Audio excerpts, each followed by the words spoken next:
Hello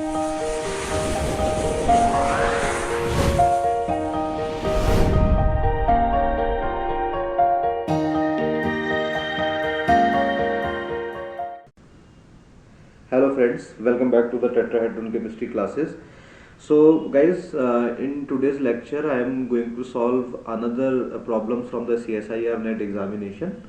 Okay, and I'll take the problems of the 2012 examination, whether it is from June examination or the December examination. Okay, so before I start, I want to make a request to you guys. I have also started a channel.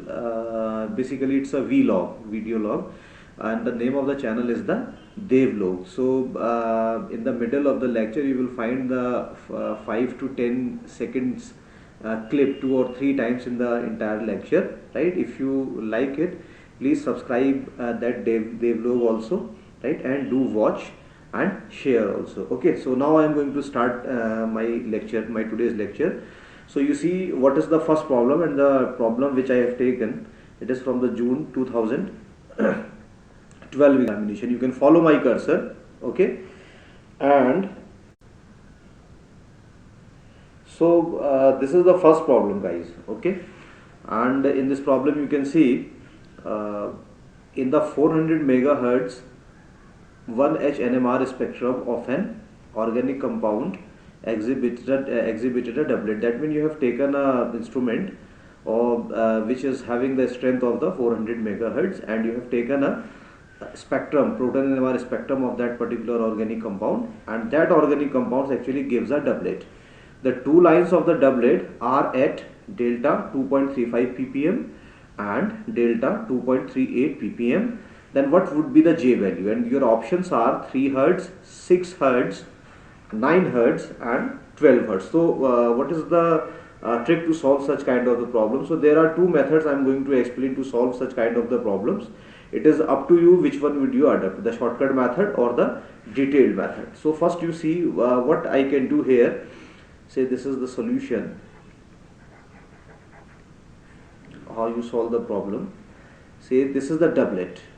Okay guys, this is the doublet produced, and the first peak is somewhere around at 2.38 ppm, which is given in the question itself, and second is 2.35 ppm, delta ppm. Okay, so it is a kind of a doublet, right?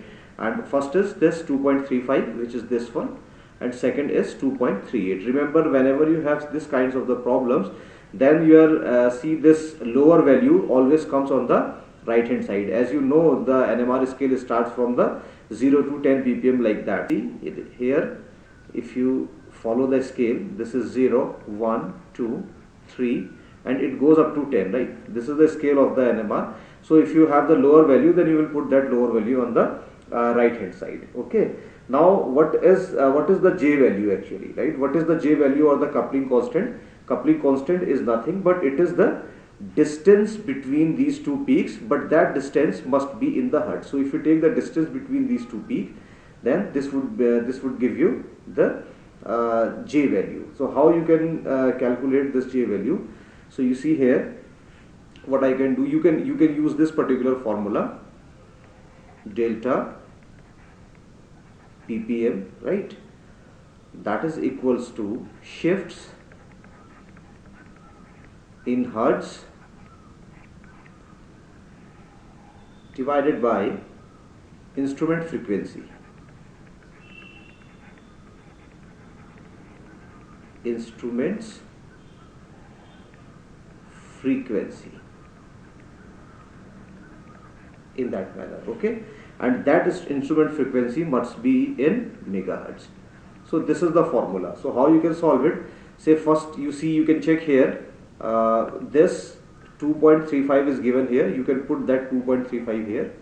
Okay, and 400 megahertz machine is there, you can put 400 here, so you will get the shifts in the hertz. Okay, so how you can solve? 2.35 equals to shifts in hertz value, and this is divided by 400 megahertz. Okay, it is 400 megahertz. So there is no need to write further units. Okay, so this delta ppm will take care of this megahertz, and if you solve this value, then you will find 400 multiplied by 2.35, and that will give you 940 hertz. Okay, I have already calculated this. So this will give you the 940 hertz. For the second problem, you can write 2.38 here. Okay, why 2.38? Because this 2.38 is already given here.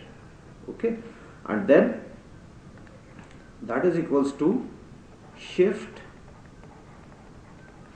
of course, in hertz, divided by again your 400 megahertz machine.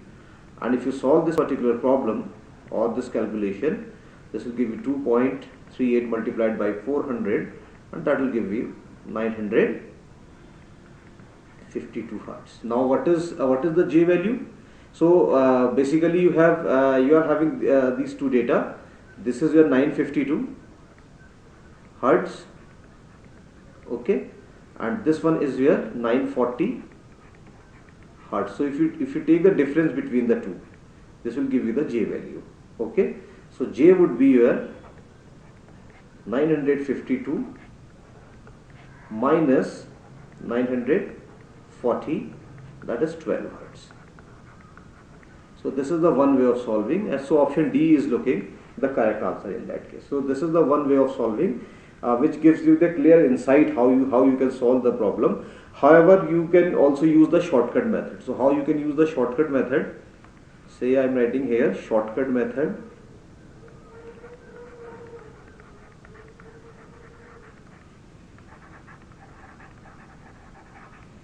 Shortcut method. It is up to you which one you adapt actually. If you are very familiar with such kind of the problems and you are doing this NMR problems regularly, then it would be easy to adapt the shortcut method. Otherwise, my suggestion is that if you are new to the NMR, then you can use the lengthy method, right?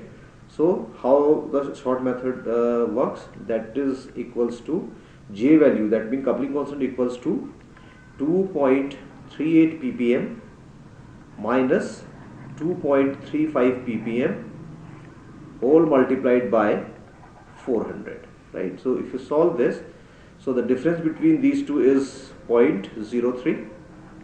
Okay, at 400 megahertz machine is there, so 4 3 is a 12.00 hertz. So this is another way of solving the problem. Okay, so this is how you can solve the problem. Now see.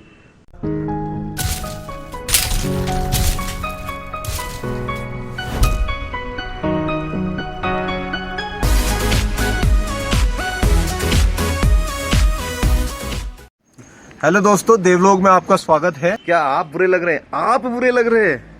अरे नहीं, क्या बात कर दी आपने। The golden boy, ये गजब है। बड़े हो गए हैं, उम्र है, लेकिन गोल्डन बॉय के नाम से ही इनको जाना जाता है भैया हर जगह। हमारा पूरा परिवार, हमारे 2 बेटे, हमारी वाइफ, हम सब अब जो है मंदिर की तरफ जाने के लिए तैयार हैं। नैना देवी मंदिर, इसी के अंदर हमने अब प्रवेश करना है।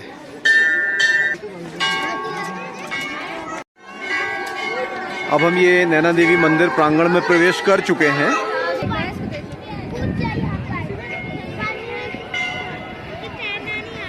ये सुंदर नैनी झील आप लोगों को इस समय दिख रही है।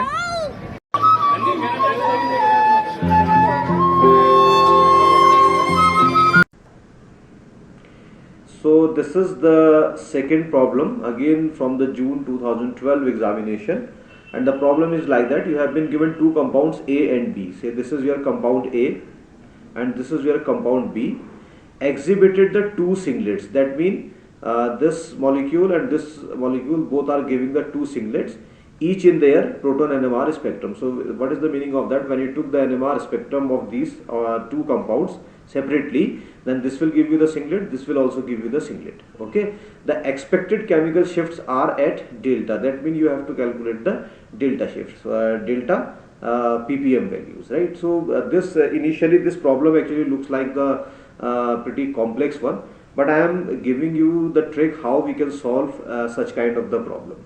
Okay, for this problem, see guys, there is no need to go all the details what is happening there and what are the four options possible. You straight away look at the molecule and the substituent present on it. Okay, so if you look the molecule and the substituent present on it, then you will have the little idea how you can solve the such kind of the problem. So if you focus here, this is the ester moiety, right? This is the ester moiety. So what I can do, I can write here, this moiety is the ester moiety, as well as this one is also your ester moiety.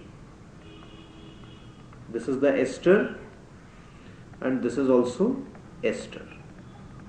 Okay, and you know this moiety is what? This is your ketone or carbonyl group moiety, ketone moiety, and this one is your ester moiety, say, right? No, not ester actually, this is carbonyl, but ester linked in the some other way. Okay, now you can predict what kind of the chemical shift it will give you. So please remember this thing, your ester are electron donating group. Ester, they are EDG groups. EDG stands for the electron donating groups. That means this moiety, actually this ester moiety will donate the electron density onto the benzene ring, right? And this will also donate electron density to the benzene ring. Okay, and whenever your electron donating groups are there, that means electrons are there to protect the electrons from the magnetic field. That means they act as a shielder. They give the shielding effect. Okay, they give the shielding effect. So this is the trick actually, which not the trick actually. This is the fact you should know actually. Whenever you have the electron donating group, it will give you the shielding, and whenever the shielding is there, then your delta ppm, then your signal would be upfield. Your signal would be upfield. Upfield means closer to TMS. Closer to TMS signal. So I can write here TMS signal, and you know the TMS signal appears at 0 ppm. Okay, this thing you should know. And whenever you have this carbonyl moiety, I can write this here. Whenever you have this carbonyl moiety, C double bond O, okay, this is actually electron withdrawing group. And whenever the electron withdrawing groups are there, you know from the basics of the NMR spectroscopy, it will give you the de-shielding effect. It will give you de-shielding effect. Whenever the de-shielding is there, that means your signal would be downfield. And all these things I have explained in my NMR lecture. If you are new here and watching the video for the first time, what you can do, you can go through my NMR list actually, right? NMR spectroscopy playlist, where you can find all the problems, right? Downfield signal means away from the TMS. Away from TMS, that means away from the zero. So if you know this thing, then it would be easy for you to solve such kind of the problem. So I need some space, so what I am doing, I am removing this. Okay, see guys, this much of exercise is necessary to explain the problems.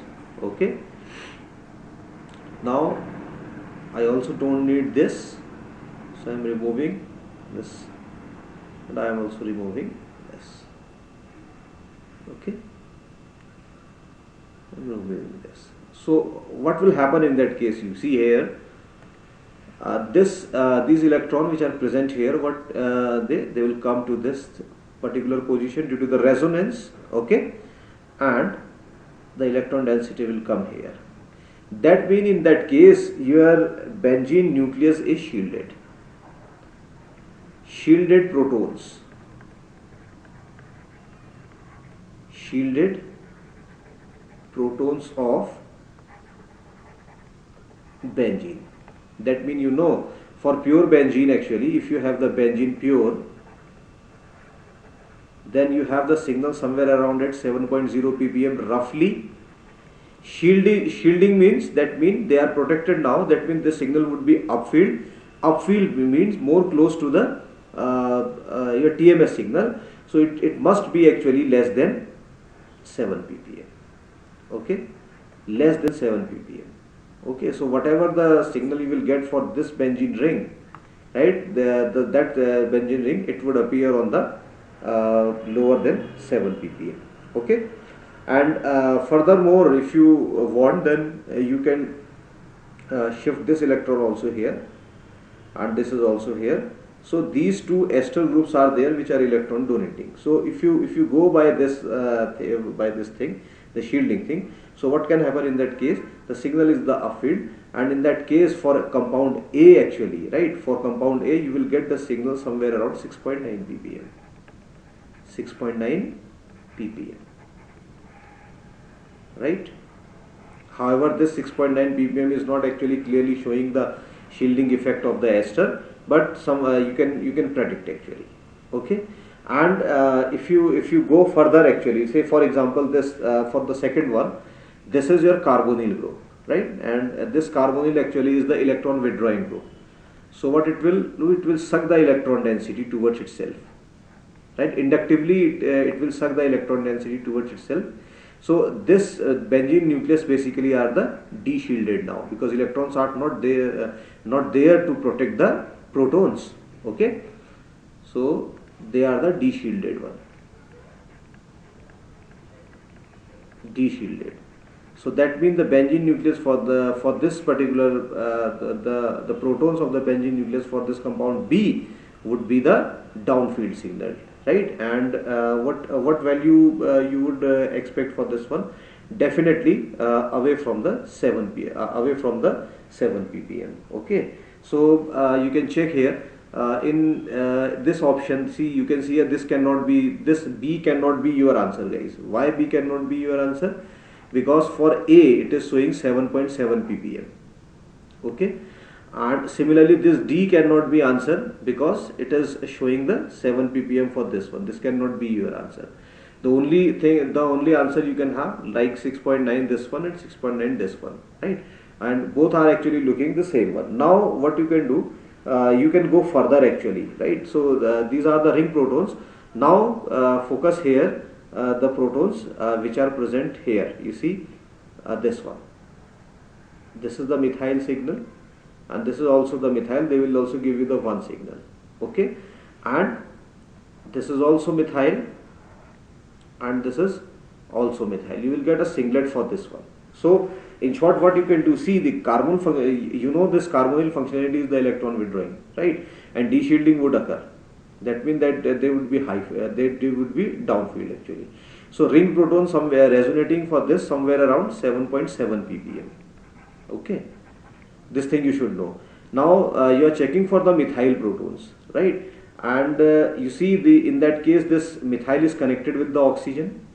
Okay, and when in this particular compound B, here you can see when this compound B, the methyl is connected with the oxygen, then mean it is downfield, because oxygen is electronegative and electronegativity causes the downfield shift. Okay, so for compound B this singlet must be the downfield. Now check here compound B, it is 3.9, that means higher value, it is the downfield, and it is for upfield. Now checking for this option C, for B it is downfield, it is upfield and it is downfield, but according to the concept which I have applied here, this methyl should be downfield, and that downfield signal is appearing here in that case.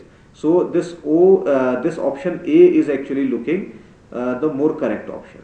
So this is the way you can solve the problem.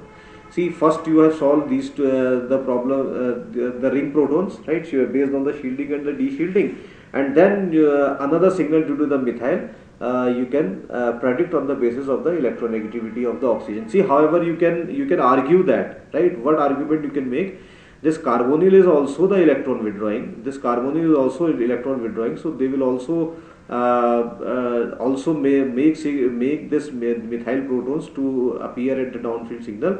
But remember, the carbonyl group is not that electronegative that oxygen, right? Than oxygen, right? So oxygen is more electronegative, so it is causing more downfield shift. That's why for the compound B, the methyl appears way downfield.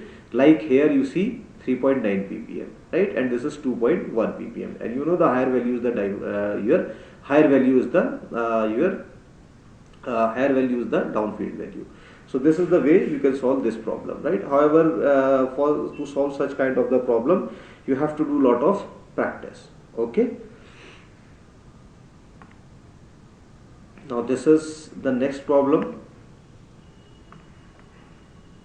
Right, again the problem I have taken from the June 2012 examination, and what it says that here, match the following. You have been given this acetic acid, acetonitrile, acetone and carbon tetrachloride, and here you have been given the NMR signals. Of course, this NMR signals are for the carbon involved in it, right? But this problem, guys, this problem is based on your memory.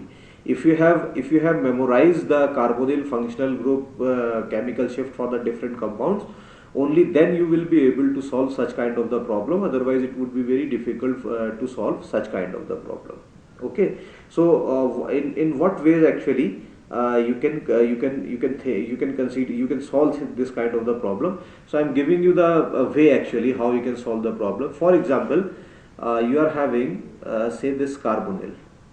This is carbonyl group, and that carbonyl group is if it is connected with the 2-methyl group in the acetone. So for acetone, this carbonyl carbon is having very downfield chemical shift, right? Very downfield chemical shift, and that downfield chemical shift is say somewhere around 205 ppm. That means away from more than the 200 ppm. So for acetone, actually the carbonyl functionality appear at 205. So this actually 205, if you match actually, so this matches with this one, right? But for this you have to memorize.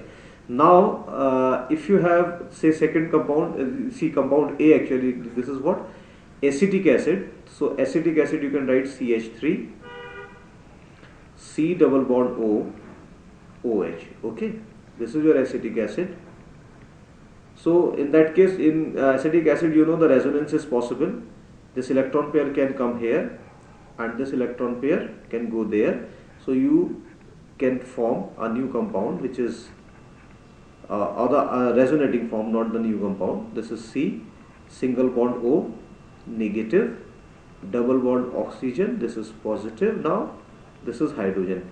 Guys, as I always say, when you don't have the solid background of the general organic chemistry, then spectroscopic problems, whether it is from the NMR, IR or UV or any other thing, it is very difficult for you to solve the problem. So to solve the problems of the from the spectroscopic topics, you should know, you must know the good amount of the general organic chemistry, right? So here what can happen, the moment I have drawn this resonance structure for this one, so this is the double bond character. Okay, that means the electron density is there.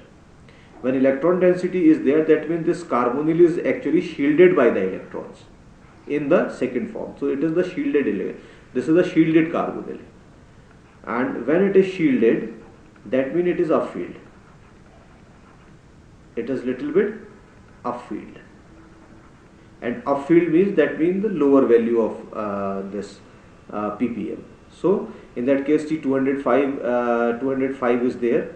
Okay, and second lowest value is what? This is your 175. So you can correlate that 175 to this one.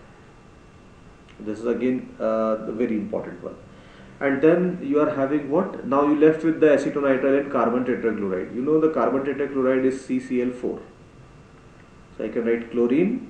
I can write chlorine here, I can write chlorine here, and I can write chlorine here. So these chlorines are also electron withdrawing, but these chlorines are not that electronegative to cause the very high downfield shift. So this carbon actually would be the most upfield carbon. So when it is the most upfield carbon, that means this should be related to this one. Okay. Now last you left with the acetonitrile with 15. So in that case, what is happening here? A is correlating with your 175.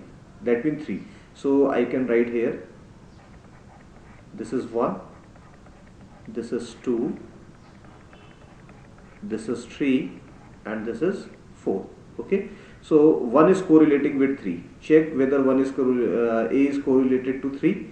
So in that case, A is, see, you can see here, this A is correlated with 3, that means here A is 3, so this could be your answer. A is correlated to 3, this could also be your answer. but A is correlating to 1, this cannot be your answer. So immediately you can strike out the third option. But in the fourth option again you can check here, A is correlating with the 3 now. Okay, so you don't actually select on the basis of the only acetic acid. Now go for your this acetone, right? This acetone, that means C, it is correlating with the 4. So check whether this where the C is correlating with the 4 actually. Okay, so where it is correlating, you see here, this is C. C is correlating with the 4. So here you see C is correlating with the 4. This could be your answer. C is correlating with the 1. That means this cannot be your answer. So you can strike out this also. And lastly, C is correlating with the 3. This cannot be your answer also. So you can strike out this also. So basically the correct answer is looking that this A is the correct answer. It is looking like that. This A is the correct answer. Okay. So this is how actually you can solve such kind of the problem. So this is again, but this problem is based on your memory. If you have learned or memorized the things, then it is very easy for you. Okay. And one more thing you should remember actually, for cyanides actually, right? So you see here, this third compound is your acetonitrile. Acetonitrile is what? CH3Cl. Okay. And for cyanide actually, if you memorize that, for the cyanide, this carbon is carbon resonates somewhere around 115 ppm. Okay, so when it resonates 115 ppm, then you can correlate to this one, right? So A is looking the most correct answer in that case, but nonetheless this problem is based on your memory, guys. Okay. So this is another problem, and this problem I have taken from the December 2012 examinations. Okay, and since I am solving the problem of your 2012 examinations, in the earlier lecture I have solved the problems of your 2011 examination. Now I am doing for 12. Okay, so what is the question actually? You can see here, in the proton NMR spectrum recorded at 293 Kelvin, an organic compound C3H7NO exhibited signals at 7.8 ppm singlet. One H means one proton singlet. At 2.8 ppm singlet, 3 proton. That means 3 proton. 3 proton means it should be methyl actually. 1 proton means it is methine. Okay.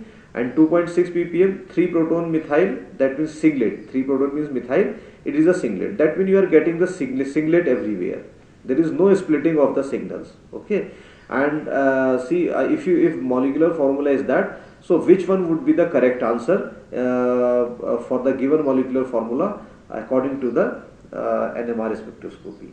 So you can quickly jump out to the conclusion. How?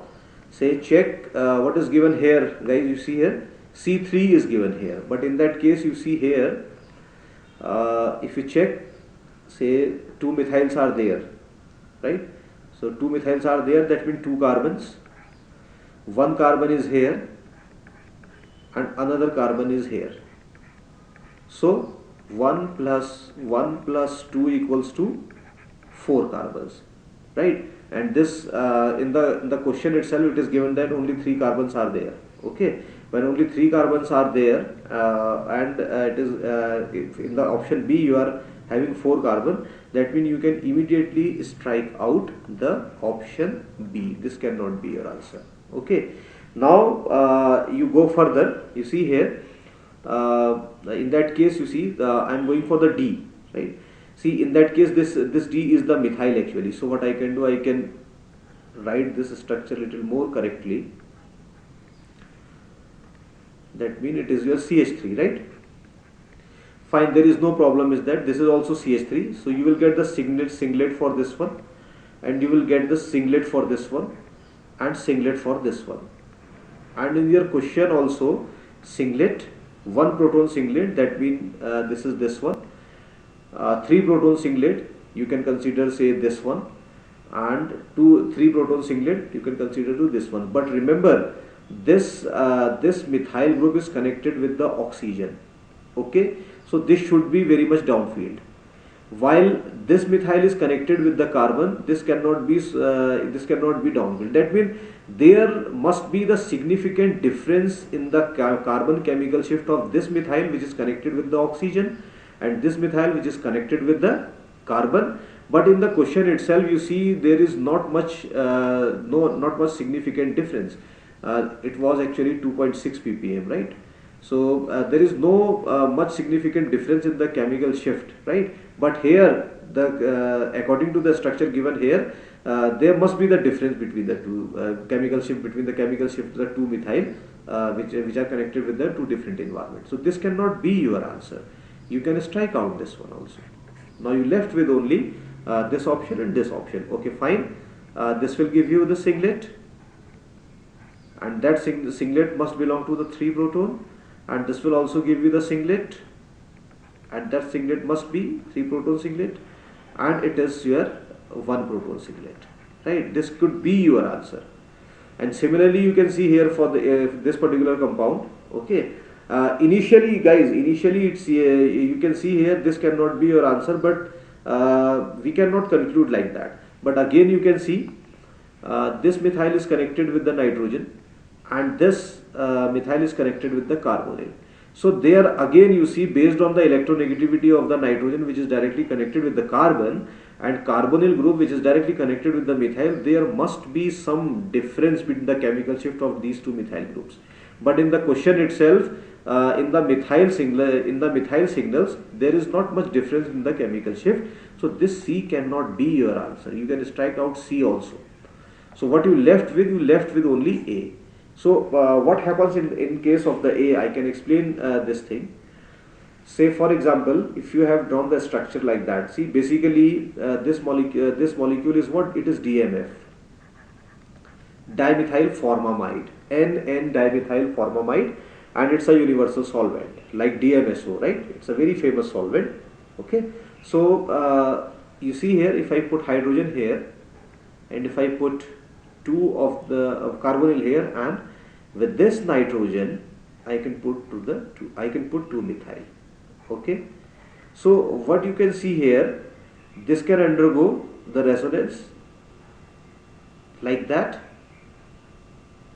and then you may have your second structure which is single negative double bond nitrogen with the positive, and this is Me and this is Me.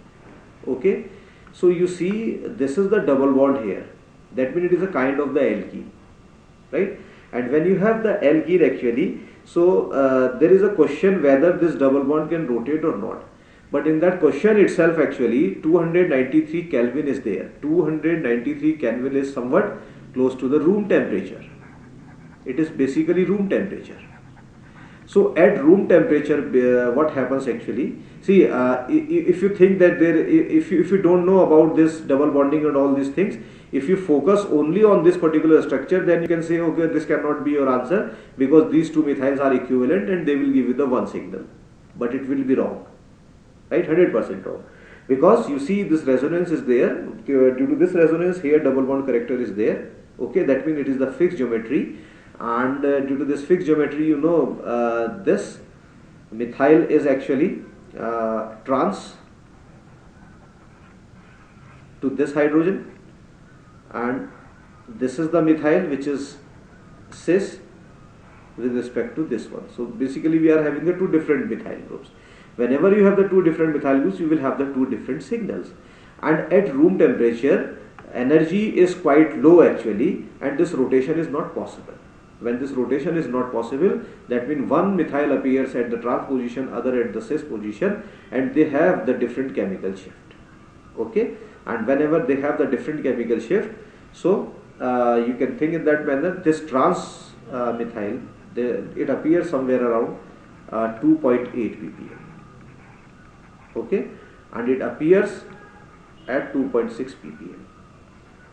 Okay, that's why you see here this option A is looking the more correct option. This option A is the more correct option. Please remember this point. And this problem is solved in the Spectroscopy by Jagmohan, a very famous book by the Narosa publication, and the name of the book is the Organic Spectroscopy by the Professor Jagmohan. right? And that book actually this problem has solved. But they in the Jagmohan they have Jagmohan sir mentioned the two chemical shift, which is not exactly the 2.8 3.6.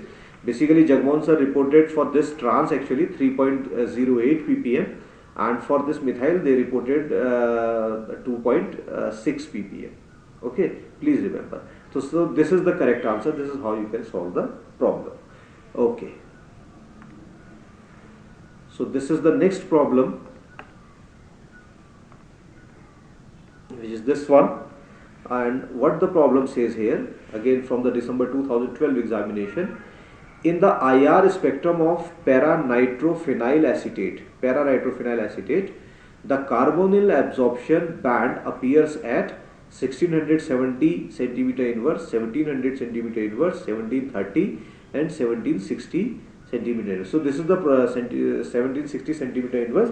This is the problem based on the IR spectroscopy. Unfortunately, due to my very busy schedule, I couldn't make the video lecture series on the IR spectroscopy, but I will try to cover. See, every time I promise to you guys that when I will make the video on this topic and on this particular topic. But please remember, I am not a full-time YouTuber. I have my job actually, so generally I have very busy schedule, so I am unable to post regularly the videos. But right, I will try to put the videos on the IR spectroscopy also. So to solve this problem, what you can do, you should know the structure of paranitrophenyl acetate.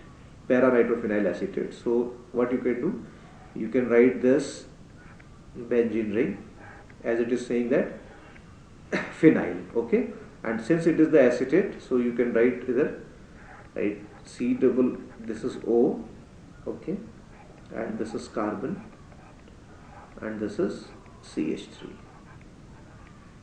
Okay, so what I have done actually, I have replaced the hydrogen of the acetic acid with the phenyl. Okay, and para position you must have the nitro group. So what you can do, you can put the nitro group here.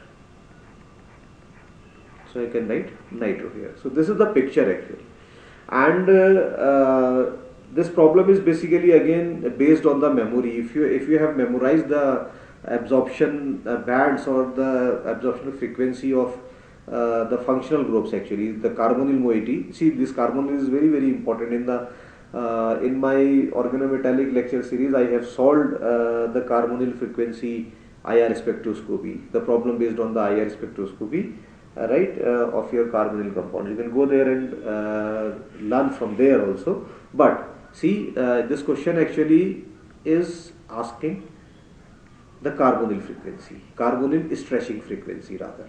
Okay, and you know, when you have the esters, rather I can write the aliphatic esters. But this thing you have to memorize from the textbooks. For these esters, the frequency is from 1750 to 1735 centimeter inverse. Please memorize this. Without memorizing some certain things, you cannot solve the problems much actually, right? And when your CO is conjugated, when your carbonyl is conjugated, I can write conjugated here, right?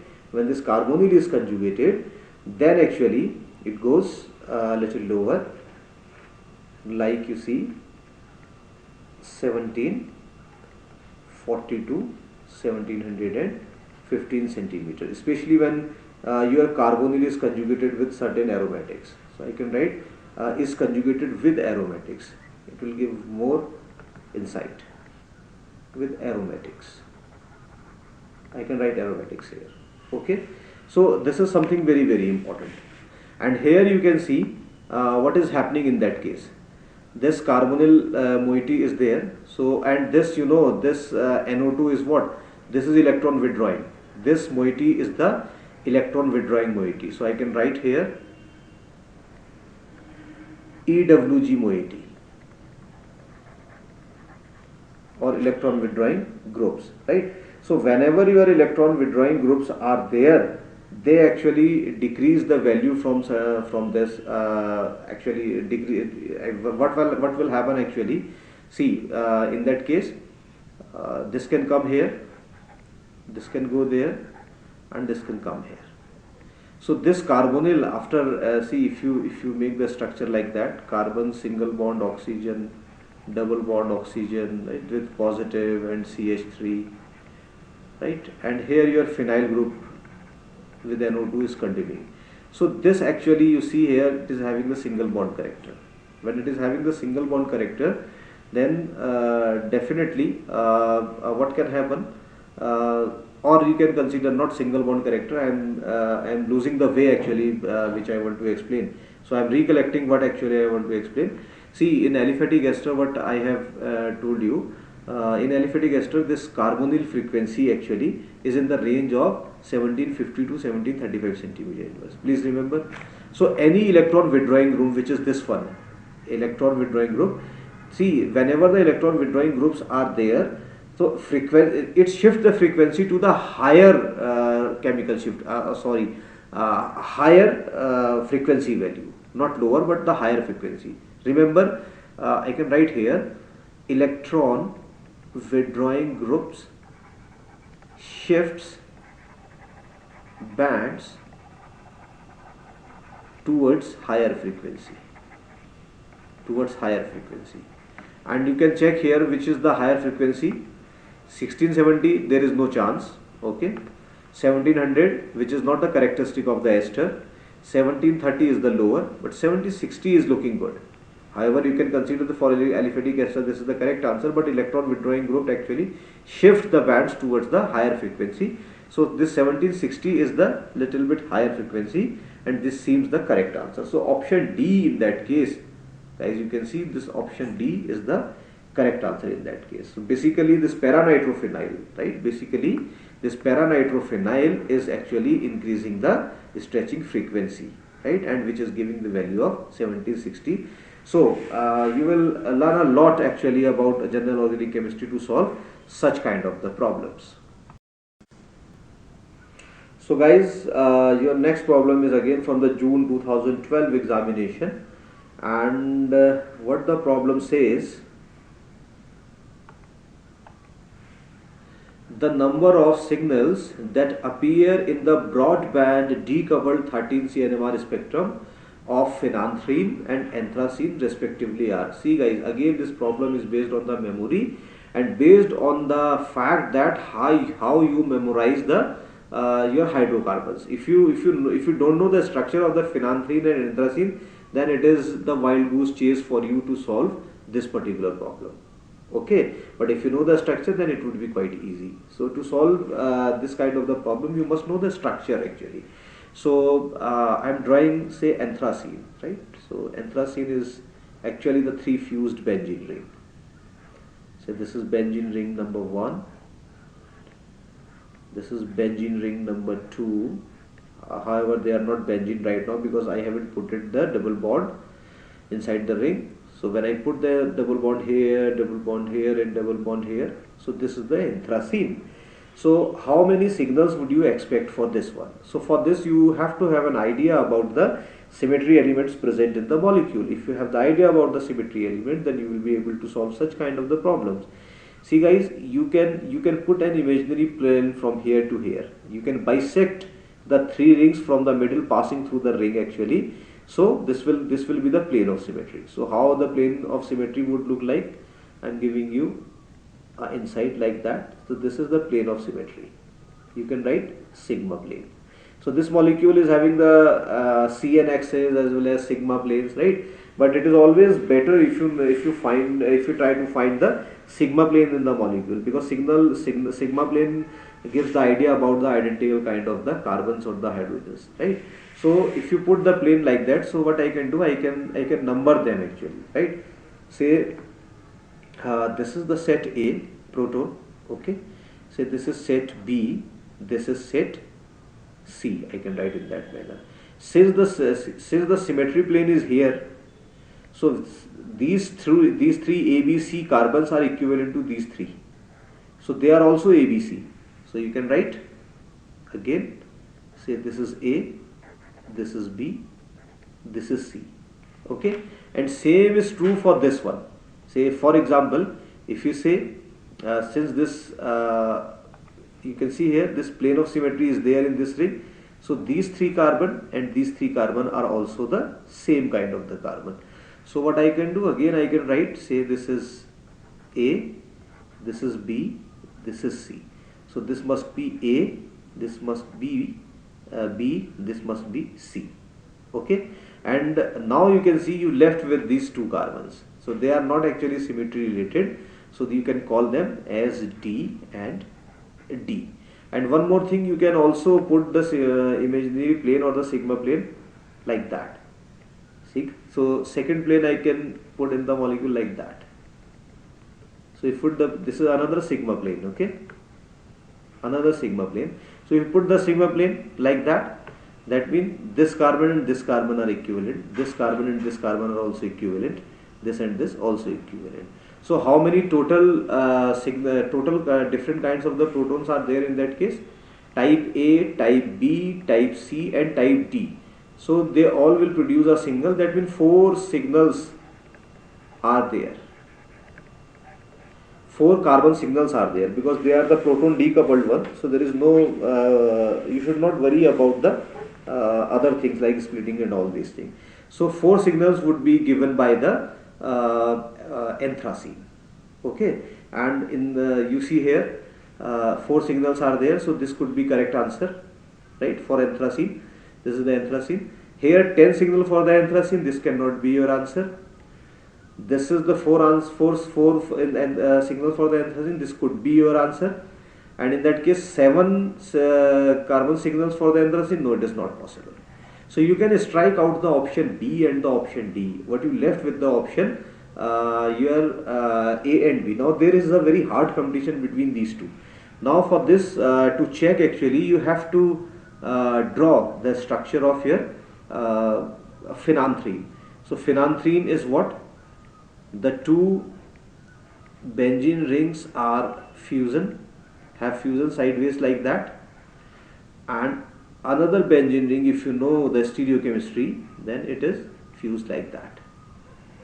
Again, this molecule is also having the various kinds of the sigma plane as well as the CN axis, right? But it is enough if you know the symmetry planes about this. So what I can do, I can put the sigma plane here, just like that. You can bisect this ring like that. There is no problem in that. So what I can do, I can put the sigma plane like that. Right? This is your sigma plane. So when you put the sigma plane like that, that means, it simply means this carbon which is A, this is also A.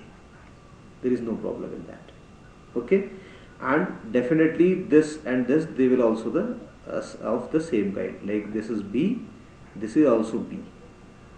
And then you can go for the another signals, right? So this you have, and this is something the different one. This is the different one. So this is the carbon type C. This is the carbon type C. So 3 signals are there. And now for A, B, C, then you can go for the the further investigation to know the correct answer.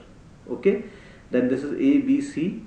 Then say this is D. Okay. This you can see as D. This you can see as E. So A, B, C, D, E. And similarly, like this, they are also of the same kind, right? They are also of the same kind. If this is C, so this is D, this is E.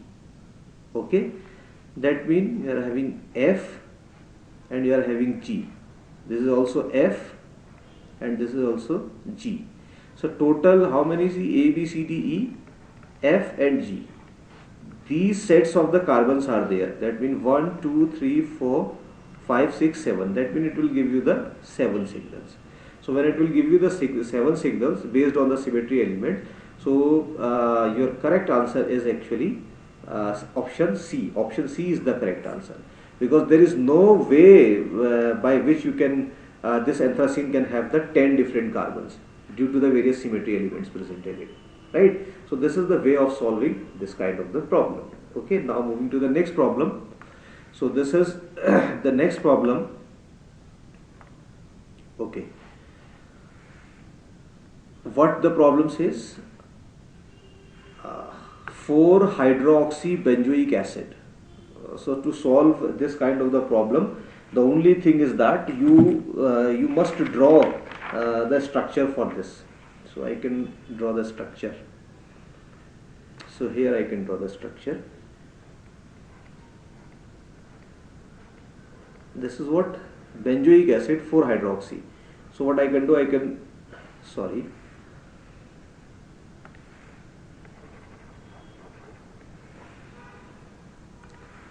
so just like that, I can put carbon double bond oxygen here, I can put OH here, okay, and this is hydroxy here. So if you see here, 1, 2, 3 and 4. 4-hydroxybenzoic acid is there.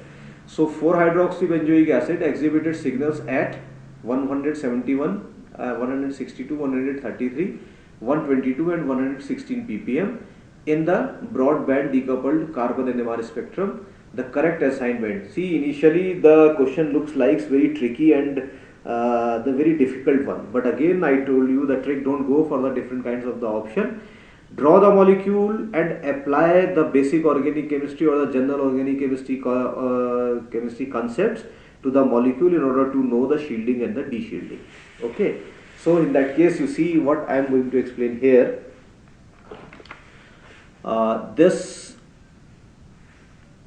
Okay, this is the pair, this is the electron pair. So this will come here and this will come here. That means this position is having the electron density, that means it is the shielded one. And if you go in the other way, right, how other way, what I can do, I can draw another structure to explain you the things little bit more clearly. Say this is OH. See, it will not make any difference you draw in the either way. It will not affect your final answer. See, in the next case, say your electrons come here and this will come here. See guys, please remember, I haven't drawn this double bonds here, but I am imagining that you are aware about the resonance structure. If you don't know what is the resonance, how it operates, actually you can search resonance by tetrahedron chemistry classes in the YouTube, then you will find the result actually. Okay, so again you see this carbon which is here actually, this is the shielded, most shielded one. And if it is if it is like that, it is 1, it is 2, it is 3, it is 4, it is 5. So this carbon is the 5, carbon number 5. So what you can do, I can write 5 here. So in that case, carbon 3 and carbon 5, they are most shielded. Most shielded. Most shielded means they are having the lowest delta ppm value. They must have the lowest delta ppm value. But again you see here, since this OH, please remember the basic organic chemistry, this OH is ortho and the para director. That means the electron density by this OH, if it comes on the ortho position, it will also come into the para position. These two are the ortho positions. This is the para position. And this para position is also de-shielded, but this is not that shielded, that de-shielded, that shielded. Why? Because this carbonyl functionality is also there, which is the electron withdrawing. So however, the electrons due to the resonance will also come to this para position, but this electron density will be sucked by the carbonyl or will be attracted by the carbonyl functionality. So it would be not that shielded, but it is actually shielded, but less shielded than 3 and 5. So what you can do, carbon 1, you can write here, carbon 1 is second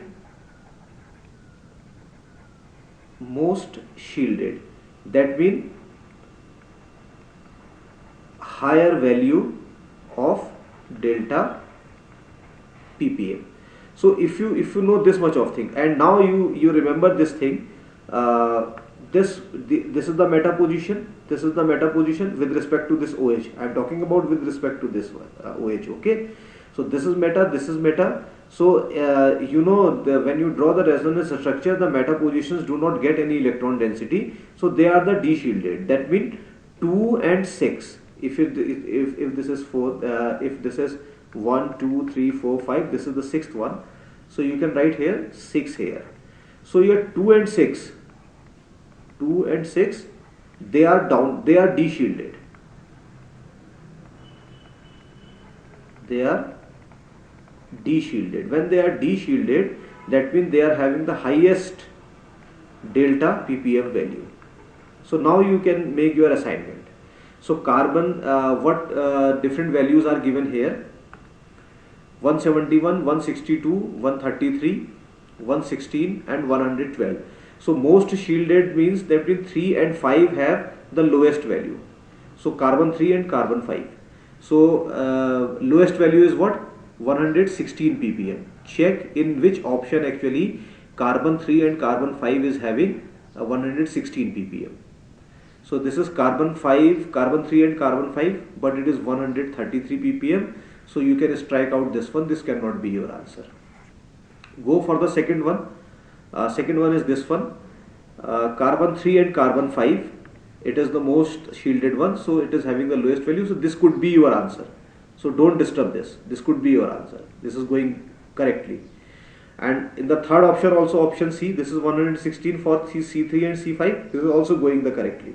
So this can be your answer. But C2 and C6, this is your C2, which should be most downfield, but it should have the highest ppm value, but here it is having the lowest one. So this cannot be your answer. So immediately you can strike out option A and option D. Now there is the competition between B and C. Now check, carbon 1 is the second lowest value after 116 is what? 122. And for this, for 122, carbon 1 actually should have 122 value. Check in which option carbon 1 is given as 122. So option C, carbon 1 is 122. Option B, carbon 1 is 122. Again, see, this will not actually change your result because they are correlating very well. Okay, so again you cannot differentiate. Now again you see carbon 2 and 6. That means this one and this one, they are the most shielded one, and if they are the most shielded one, they must have the higher value. Okay, but remember they are the most shielded but not that shielded when compared to the carbonyl group. This carbonyl will have actually the highest value of delta ppm, highest value of delta ppm. So I am not writing for this carbonyl. Obviously for this the value would be 170, somewhere around 170, and it will see for acid 170. But here carbon 4 is 170, which is not possible. So option C is actually not correct answer in that case. So listen again. You know the carbonyl resonates somewhere around 170 ppm. But here you see carbonyl is showing in that option carbonyl is 162, which is not the correct one actually. Okay, and furthermore, if you go further, where is your carbon number 4? This is your carbon number 4. So this is the de-shielded one due to the electronegative character of the oxygen also. So this should have the highest value among the ring protons, right? And this goes well with this 162 ppm. So option B is the correct answer. So these are the problems which I have taken from the CSIR NET 2012 examination. Okay, and after a long time actually I am uploading this particular video, and I'll not actually promising to you, but I'll try to upload the videos regularly. But before signing out, I want to make you a request. Please subscribe my new channel, which is the Day Blog. Here is you see in the after that you will see the video, just the ad of that particular video. And also subscribe the tetrahedron chemistry classes and share both the channels, Day Blog as well as the tetrahedron chemistry classes, to your friends. Okay guys, so that's it for today. Thank you very much.